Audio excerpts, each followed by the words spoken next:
He is one of the greatest coaches in college basketball history, and he has coached not one, not two, but 3 local Division I programs here in our area, and he's going on nearly 4 decades now, and he's of Southwest Philly and Delco. The one and only Fran Dunphy is here for a Gallen of Questions. Good to see you, Fran. Thanks for coming in. I appreciate it. Well, I'm here because you asked me to be here. I did, yeah. You could have said no, but you said yes, and I appreciate that. Well, I've known you a few years, and you're a good man, and hopefully I will do a good job for you today. Thank you. I appreciate that. Appreciate you coming in. You know, you've been now with LaSalle. This is year 3 that you're back with the program. How do you think things are going for you from where you started in 2022 to where we are right now? I think we're doing okay. Would I like to do better? Yes. Sure. You know, we needed to play better against North Carolina. We needed to play better against St. Joe's for us to get one of those signature wins that puts us in a good place. Sure. You know, we had a good win against Drexel, good win against Temple, but we need to do more, and that's what the charge is every single game. But I think overall we're doing okay. Sure. But we need to do better. When you start the year, how do you set goals for your program? Do you just try to do game by game? Do you do individual? Do you do season long? How does that work for you normally? Yeah, I don't think you sit there and say, okay, our goal is we're going to make it to the NCAA tournament, which is the wish. Sure. Whether or not it's the goal is up to you to decide that and how you approach your guys with it. But the reality is these seasons are so long and it is such a grind. Mm-hmm. It's a game by game piece. To be honest with you, Pat, it may be a possession by possession desire to get a good offensive set going on one end and a good defensive strategy at the other end. And you know, you're scoring, that you're stopping them, you're scoring, you're stopping, and all of a sudden at the end of the game, you've got some space between you and the opposition. So it's really a game by game thing. And again, it might be even more focused by saying we need to play each 4 minutes like it's the most important 4 minutes of our lives. And you want those guys thinking that way. Focus is such a huge thing, especially in today's world. Sure, yeah. That's a really good point. The mental piece is so important. Yeah, and how do you connect then and get 18 and 19 and 20-year-olds, especially in this day and age, to focus on one possession and one quarter and one half? Like, that seems like it's its own, juggling session. It is to an extent. However, we have plenty of time with these guys. So, for example, even though we've had 5 new guys in the program, we've had them since early June, most of them. We have one other guy that came a little bit later on. But we've had guys together. And so you're establishing a culture, and you're talking with them every single day. Mm-hmm. And so it's not as crazed as it used to be when we were younger in this business. The end of the year would happen middle of March or whatever, and then you wouldn't see them again until the middle of October. Right. Well, that's difficult. Sure. This, I think, it's difficult in putting everything together and asking them to sacrifice for their teammates who they really don't know as yet. But it's good because you have their attention every single day. Even in the summertime, you're allowed 4 hours a week, and you might say, that's not a lot of time. Yeah. But it's an hour a day for 4 days. You see their faces, you see their moods, you see where they're headed in their academics and in their basketball and in their life. And so you get a chance to be with them a lot, and I'm grateful to the NCAA for that. I have some other questions for the NCAA and how we might be thinking about this versus something else. Sure. But it's an amazing time in our life, amazing time in college athletics. Yeah. And hopefully there will be some sort of centering going on in the next couple of years, because I think it's needed. Yeah, I wanted to hit you with the NIL stuff, but I also wanted to ask you, as you mentioned, the grind of a season. You've been doing this for a long time. What keeps you moving? What keeps you motivated? What brings you back? Well, in this last run that I am making at LaSalle, I mean, they asked me to come back, and I would not have. I didn't need to come back anytime. I was doing okay in what I was doing. But it's my alma mater, and they asked me to help in some way. And so I said, okay, I will. And again, you're a competitor. This is what you Sure. want to do. The ball goes up and you forget about everything else in life, and you're just trying to get your guys to make a good decision at one end and a good play defensively at the other, and hopefully you can come out on top. Let's talk about the Big Five. You are a huge proponent of it. We've had meetings here at CBS about it and expanding its reach and getting new eyes on the product. How do you think that's going? How do you think the last couple of years have been with the new changes implemented? And this past year, the championship game saw about 14,000 people at Wells Fargo Center. Seems like a good number. Yeah, I think the Big Five, as it used to be, which, if you're of my era, there was those glory days that every game was at the Palestra and we were playing each other round robin and all of those things. And I don't think that's possible anymore. I think in the world of college athletics, it's really not the path that we can take. So I'm grateful to those who really put all of this together. I think it's an idea. It's got some good stuff to it. Mm-hmm. I think we can make it even better if everybody continues to say, I think we're in a good spot. Sure. I love the fact that Drexel's in it. And there was a guy who I coached against early in my coaching career who actually I went to college with at LaSalle. He was a senior when I was a freshman. But Eddie Burke was the coach at Drexel back in the day, and he would always say, I'd love to be in that Big Five. Mm-hmm. And the reality is, any one of us who was lucky enough to get another Big Five job, we could have been at Drexel, and we just would have wanted people to pay attention to who we were. Sure. And so now we're doing that. I think it's a good thing. I think it's good for Philadelphia basketball. The triple header at the Wells Fargo is good. Mm-hmm. We were lucky enough to be in that final game. Again, we didn't play as good as I would have liked us to play. But I think we're in a good place, and can we make it better? I think we can. Do we owe it to those people who are coming up young and smarter than us and more understanding of the sports world than us in today's world? If this was 30 years ago, then maybe we would have some good opinions about how this can be. But I trust in the young group that's in charge these days, and I think we're going to be okay with it.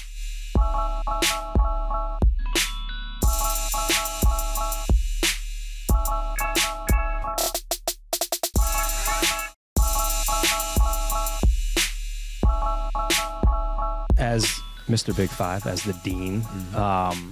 You've seen quite a bit. You've played in a lot of Big Five games.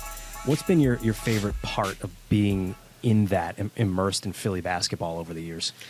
Yeah, I just think the relationships, I think most people in my world would talk about the relationships, sure. Whether it's the relationships with the guys on your team, whether it's the relationship on the administration at your institution that you're working at, or it's the fellow coaches that you work with, and in many other ways, sure. For example, our Coaches versus Cancer program, and that is all really has galvanized us over the years. And the reality is, if we're all in Orlando, Florida, at an AAU tournament, oftentimes the 5 or 6 of us would be sitting together. Right. For what are you doing? Like other coaches will come by and say, "What the hell are you guys doing?" Well, and we're oftentimes recruiting the same kid. Right. But we're friends. We have great respect for one another. We're trying to beat the pants off the opposition during those games that we play against each other. But when the game's over, we're calling each other on the phone. And, I texted somebody the other day, just tremendous win, good for you. Sure. And that's what we do. Yeah. And we're together on that. And once you join that idea of the Big Five, there's something within it that says respect it and caretake it. Truly is nothing else like it throughout the country. So I'm glad that we're doing our best here to try and keep it where it is and maybe even make it a little bit bigger. The NIL portion of this is, I think, very interesting.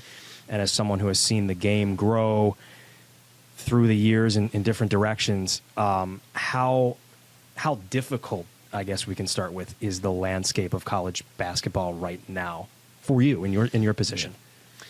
I don't know that I'd use the word difficult. I think it's very unusual what we're all going through at this point. We have to find our center, LaSalle's center. Who do we want to be? Where do we want to go? Sure. College athletics center, college basketball specifically, its center. We're in a free agency world right now. And I've talked to some folks who are disappointed by that, where you have a young man who's really has a good year, and maybe at the end of the year you're not going to have him again, depending on a lot of different factors here. So it's a free agency kind of thing. I don't know where we can go with that. I don't know where the NCAA can help us with this in terms of, is it a one-time transfer issue? Sure.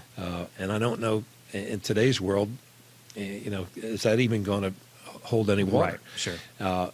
But it's free agency. There's no salary cap. And there's not the same governance than I think there will be within a year or two. Sure. I think there's going to be some governance to say, at least there's some rules and regulations and laws that we have to pay attention to. Right now, it's just, you've got to do the best you can with what you have, where you are, and we're all trying to do that. I don't know that it's difficult. It's just tedious. It's worrisome. But you have your guys, and those guys I'm coaching now. If you said to me you could trade this guy for that guy, no, I like my guys. I want sure. my guys to defeat the other guys. Sure. So it's an interesting time, and again, I think there is some centering coming. Yeah. But it's going to take great leadership, and hopefully it can happen, and we can all land in a good spot for ourselves. Individually speaking, where do you think you excel in this new age of college basketball? Where do you excel as a coach and as someone who's got to pitch the LaSalle program? Yeah, I just hope that what you're getting. If somebody says I want to come to LaSalle, I'm going to say, well, listen, I'm going to treat you very fairly, very honestly, very much to the point. There will be no sugarcoating of this. I'm going to be asking you to give as much as you possibly can. Number one, for yourself. Sure. You deserve to work as hard as you can at your basketball game. Be the best teammate you can be. Be the best student you can be, especially after I had a struggling 4-year career academically. And so I know what I'm talking about. I didn't do a good job at it, but I know what I'm talking about. So you just want the best for them, in a time where I think young people have lots of stuff going on, and I worry about the mental side of this. Yeah. And we talk to our guys constantly. I just mentioned it to them the other day. We're going to sit down and have a session, each and every one of these guys, and see what I can learn from them and be able to do my job better than I am doing it right now.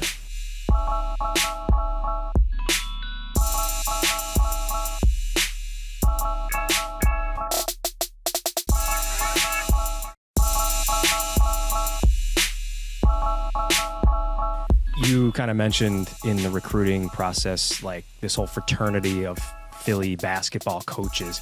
And I love that part of it. I've gotten, a chance to know Jay over the years and Phil and some of the assistant coaches, Ashley Howard, over the years. And it is pretty cool that you guys can try to beat the pants off each other, like you say, but then you become so close. What is it about this area? The Big Five has to do with it, but that you guys are able to have these relationships and sort of grow them over the years? In all honesty, Pat, I think it came much before us as the current group of guys who were either just left or, an old guy like me still in it. There's a respect that you gain from having one of these jobs. Sure. And you're not coming in and just kind of running the show. You got to pay attention to what all those guys who came before you have set up.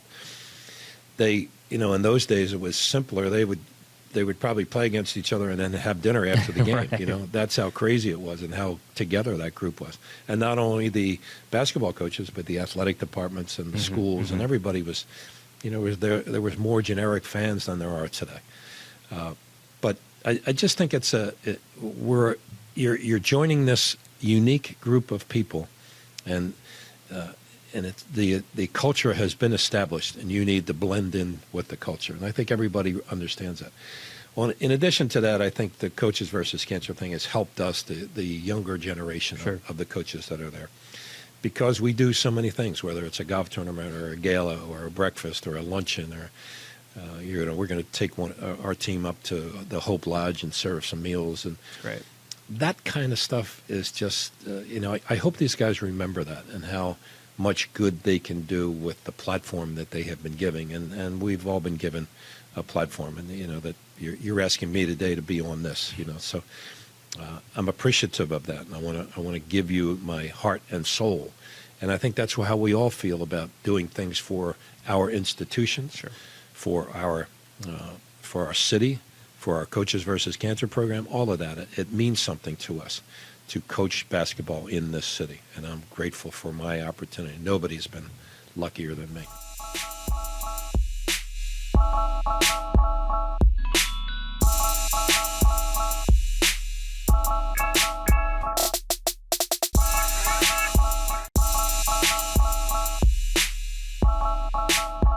I have a can. It's a gallon can. It's filled with questions. We do a little Was there rapid paint fire. in that? There is no paint in this can. Was there ever paint in that? No, this was a $5 purchase from Lowe's. That's a beautiful thing. I appreciate that very much. So what I like to do is we pick one out. We answer them to the best of our ability. So why don't you Okay. try and we'll do the first one with you. We'll And see where we I'm going to where we read go. this. Yeah. See what we come up with here. Biggest regret as a coach? Do you have a regret? Well, I don't have any moments, regretful moments, I don't think. Like I should have done this or should Sure. have done. I'm sure there's plenty of those that are out there. But I think probably as I think about where I am as a coach today, when you're young, you are insecure. And I was leading the troops in the insecurity world. And so I thought I had to do everything. And then it got a little shaky for me. And then I was calling on my assistant coaches to help me. And I had made myself vulnerable by asking for that help. And then when you get really good at this, I think, and not that I'm good at it, you then go to your players and you tell them, like, for example, a guy that's in your program for 3 and 4 years, and there's a 4 minute to go in the game timeout, and he's coming off the court, and I'm saying, what do you want to run? I don't care what we run. I care how we run it. Sure. But what we run, he's out there working his butt off trying to get a shot or and he's got a feel for it. And if I trust in that feel, I'll ask him and figure out what it is. And so that's my regret. I wish I was older sooner. Wiser earlier? Mm-hmm. That's a great answer. Who taught you most about the game? Is there one person in particular that stands out? It's probably a compilation of many, many Sure. people. I would say my high school basketball coach was such a huge factor for me. Dan Doherty coached at Malvern Prep, where I went to school, and then he went to Villanova for a number of years as an assistant coach, and then he went to West Point, and I actually was in the United States Army, and he got me to coach there for the last 6 months of my duties. In 1971-72. So his influence was far and wide, and there were many days that in the coaching profession I would call him up just to listen. Sure. And just get some advice. But he meant so much to me. He also taught me math, which was an absolute chore for him to do. What a guy. Great man, and somebody I think who influenced and touched many lives. Great answer. What's Fran Dunphy's guilty pleasure? Guilty pleasure. Ooh, milk chocolate. Okay. That's a big one for me. I hear that. A prosciutto and provolone hoagie. Ooh, all right. I like a little prosciutto. Little hot pepper. Absolutely. Onions. I'm Raw into onions. that. What's your favorite game as a head coach? Do you have one that stands out? I don't know that it's a favorite. It's probably the most meaningful game I ever coached in, where we had a 27-point lead when I was at the University of Pennsylvania at the Palestra against Princeton University. And 27-point lead with 15 minutes to go in a game that there's no way we could have lost, but we did. And I'm sure I was the biggest culprit in the reason why we lost.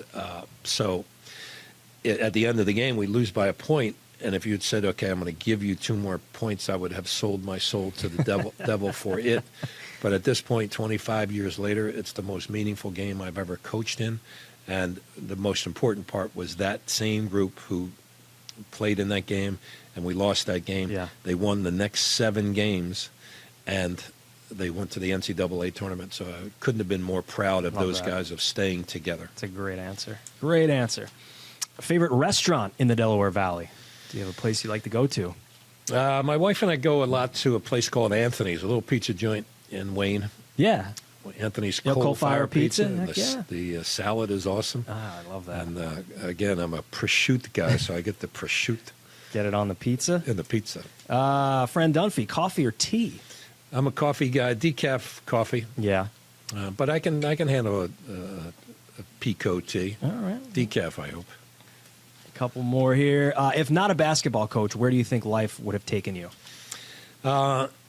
Maybe, I don't know. There's equal parts of teaching somehow, Sure. some way, but hopefully doing what good for others. I don't know how that would be in terms of my occupation, but certainly do. And I yell at my guys all the time about this. If you make life about you, you are in for one boring existence. But if you make it about your family and your friends and your community, man, you got so much stuff to learn and to grow from and to get better at. And that feeling of giving there's nothing like it. It's the thing that we all need to do more of. And again, the selfish piece and we're all selfish in our own way. Sure. We have our moments. But I'd like to think that there's a lot more to give by everybody that we can make, in our case, Philadelphia better, Sure. our families better, our work environment, whatever that happens to be. But if we can make Philly the greatest city in America, that'd be great. I was going to ask one or two more questions, but that was the perfect answer to finish our show on. Fran Dunphy, fantastic catching up with you. I appreciate you coming in, and good luck the rest of the way. Thank you, Pat. I appreciate it. Good to be with you. Thanks for being here.